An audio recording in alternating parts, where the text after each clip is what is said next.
Saya di sini yang dituakan. Maka dari itu saya mempunyai tanggung jawab atas semua. Saya yang bertanggung jawab di sini. Ya, baiklah, baiklah. Jika tempat ini menjadi incaran musuhku, saya yang dicari olehmu. Baiklah. Kau bisa bertanggung jawabkan kepadaku. Baik. Saya paham, saya mengerti.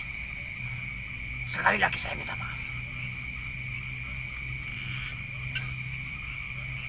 Silakan lanjutkan. Silakan, saya pastikan. Pergi. Ya, saya pastikan tempat ini aman. Saya pastikan. Ingat, gelangnya di tanganmu. Ya, baiklah. Silakan lanjutkan perjalanan kalian.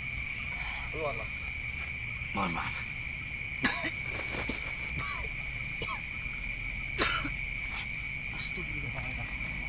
Sama bawa kasar buat masuknya, Pok.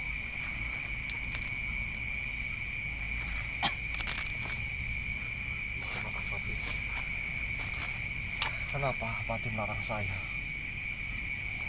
untuk mengajar makhluk itu, Pati? Bawa kacamata, Pok.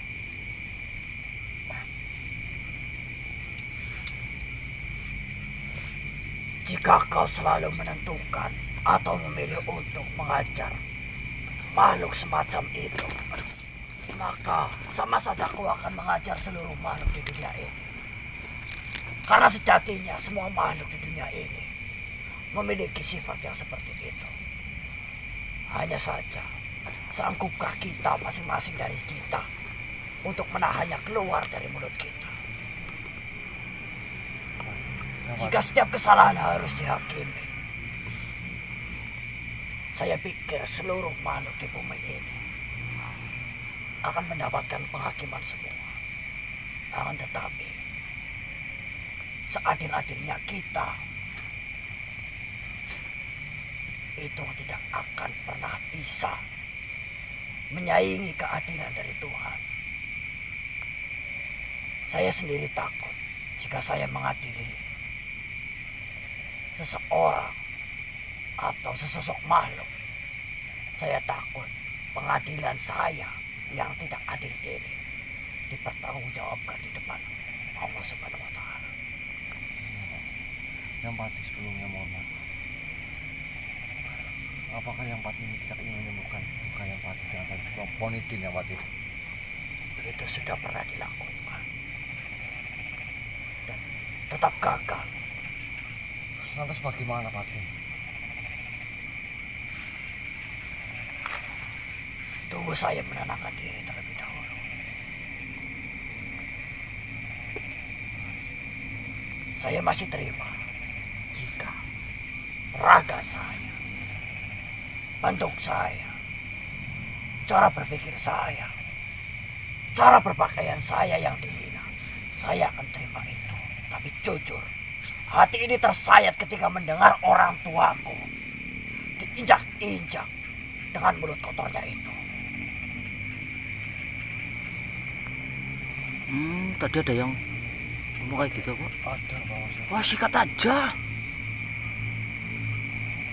Jika saya yang hina, hinalah saya. Jika saya yang bodoh, hinalah saya. Jangan cari sebab ataupun kesalahan dari orang tua saya. Apalagi orang tua yang saya sayang itu sudah tiada saat ini.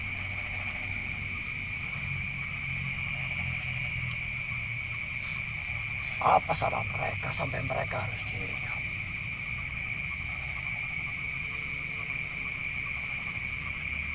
Saya akan minta maaf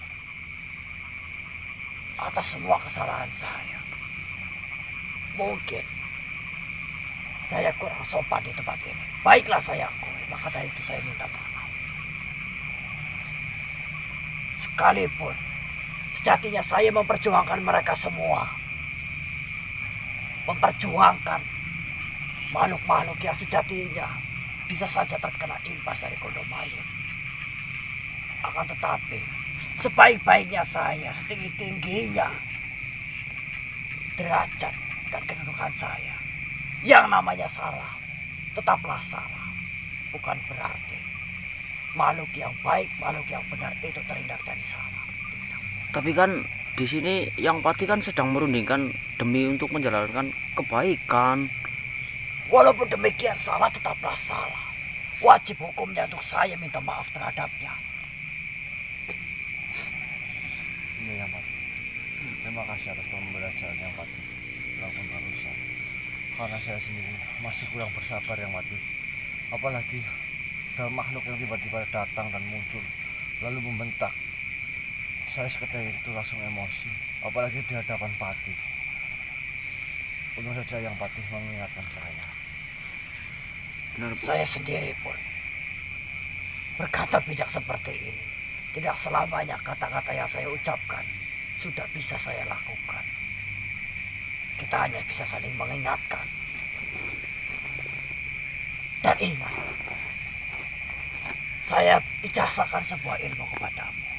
Baik Yang Pati. Ilmu ini tidaklah rumit, akan tetapi sulit untuk dijalankan. Ketika kau memiliki pedang di tanganmu, gapailah kemenangan sebisa mungkin tanpa pedang yang kau miliki itu.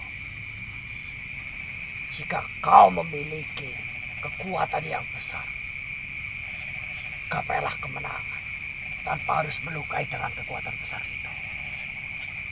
Karena sejatinya keramatnya sebuah pusaka itu dari pemakainya. Semakin hebat pemakainya, maka dengan memilikinya saja makhluk di sekitarnya akan menakuti kita, akan tunduk kepada kita.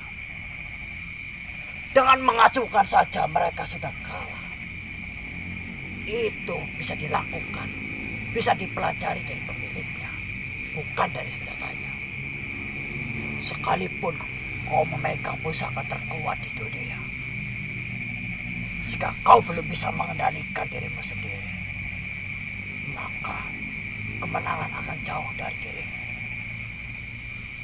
Baik Yang Pati. Kobel itu Yang Pati. Akan saya ingat apa yang Yang Pati ajarkan kepada saya. Karena sejatinya kemenangan tidak harus dengan membunuh. Kemenangan tidak harus dengan melukai. Jika kita sanggup hanya dengan bersabar, kenapa tidak kita lakukan? Benar Yang Pati. Lantas Yang Pati, rundingan apa yang sebenarnya yang sehingga dari saudara-saudara ataupun sahabat-sahabat semua bisa berkumpul di sini dan membahas tentang rundingan itu Yang Pati? Kau masih ingat kejadian di puncak Gunung Putri? Iya Yang Pati. Iya. Ada kecurigaan di mana Gondomayin atau Wisma Madolaca melancarkan serangannya dengan bantuan, dengan media berupa hal-hal yang ada di bumi ini. Semisal udara, kegelapan atau cahaya, hawa panas atau dingin, suara, dan bahkan tanah yang kita pijak. Di sini ada celah untuk kita berpikir, dan ada celah yang kita curigai, bahwasanya ada rumus yang mengatakan isi adalah kosong, kosong adalah isi. Kami memadukan apa yang kami tahu dan menyimpulkan sebuah jawaban, bahwasanya Wisma Madolaca itu tidak ada. Berarti Wisma Madolaca ini tidak ada wujudnya, begitu? Keberadaannya pun sejatinya tidak ada. Itu yang kami simpulkan dari rundingan yang telah kami bicarakan itu. Kenapa demikian?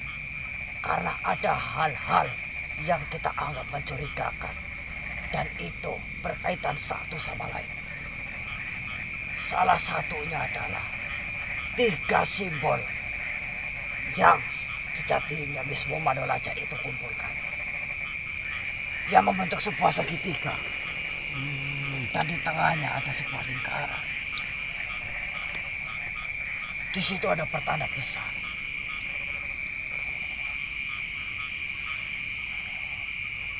Dan cara-cara yang digunakan oleh Wisnu Mandolaca itu menggunakan media-media yang ada di dunia ini.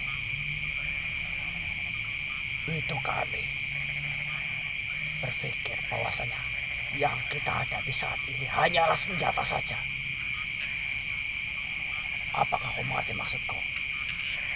Saya sedikit kurang paham ya, Pati. Saya katakan Wisnu Mandolaca sejatinya tidak ada. Dan makhluk-makhluk yang pernah kau temui, yang pernah bertarung denganmu, yang kau hafal namanya, khususnya di golongan goib, sejatinya itu hanya tipu daya saja. Hanya halusinasi saja. Dan yang sedangkan yang kita hadapi ini wujudnya benar-benar nyata yang Pati. Maka dari itu saya katakan yang kita hadapi adalah sebuah alat yang ditinggalkan saja. Saya akan membahas dengan bahasa kalian. Kalian pernah melihat sebuah jebakan? Iya. Jebakan dipasang di sebuah tempat di mana makhluk yang ada di dalamnya akan terjebak, ataupun makhluk yang di luar yang kemudian masuk ke dalamnya akan terjebak. Kamu mengerti maksudku? Iya.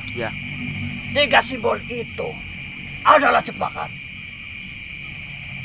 Ketika disatukan menjadi segitiga dengan lingkaran di dalamnya, maka semua makhluk yang ada di dalam petak itu akan dibawa atau diarahkan ke dalam alam yang sejatinya itu tidak ada. Alam yang diciptakan, yang dibuat hanya untuk membuat pikiran kita seolah-olah melihat bahwa apa yang kita hadapi itu nyata. Baik yang Pati, saya sedikit mengerti. Akan tetapi seperti ini yang Pati, pertanyaan saya. Apakah dengan adanya alat ini, manusia-manusia yang diberikan gelar sebagai juru Tuhan ini termasuk terkena efek dari alat ini? Adanya juru Tuhan itu, adanya nabi-nabi itu berawal dari adanya alat ini. Dari bangsa makhluk-makhluk gaib juga banyak yang terjebak di dalamnya. Banyak sekali. Astagfirullah. Saya katakan fungsi dari alat ini adalah membisikkan sebuah aliran yang menyesatkan, sehingga banyak sekali bangsa jin yang terikat dengan itu.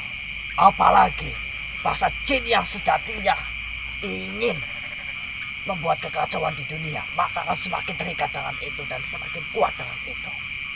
Berarti untuk hasil dan jeripayah jin-jin ini yang menghasut manusia yang bekerja kepada yang dikatakan Wisnu Mandolaca, ternyata yang nggak ada ini adalah hanya alat yang mati itu. Padahal itu hanya apa namanya, hasil dari rekayasa seperti itu. Semua ini adalah rekayasa. Yang kami takutkan, musuh sejati kita sejatinya belum pernah kita temui,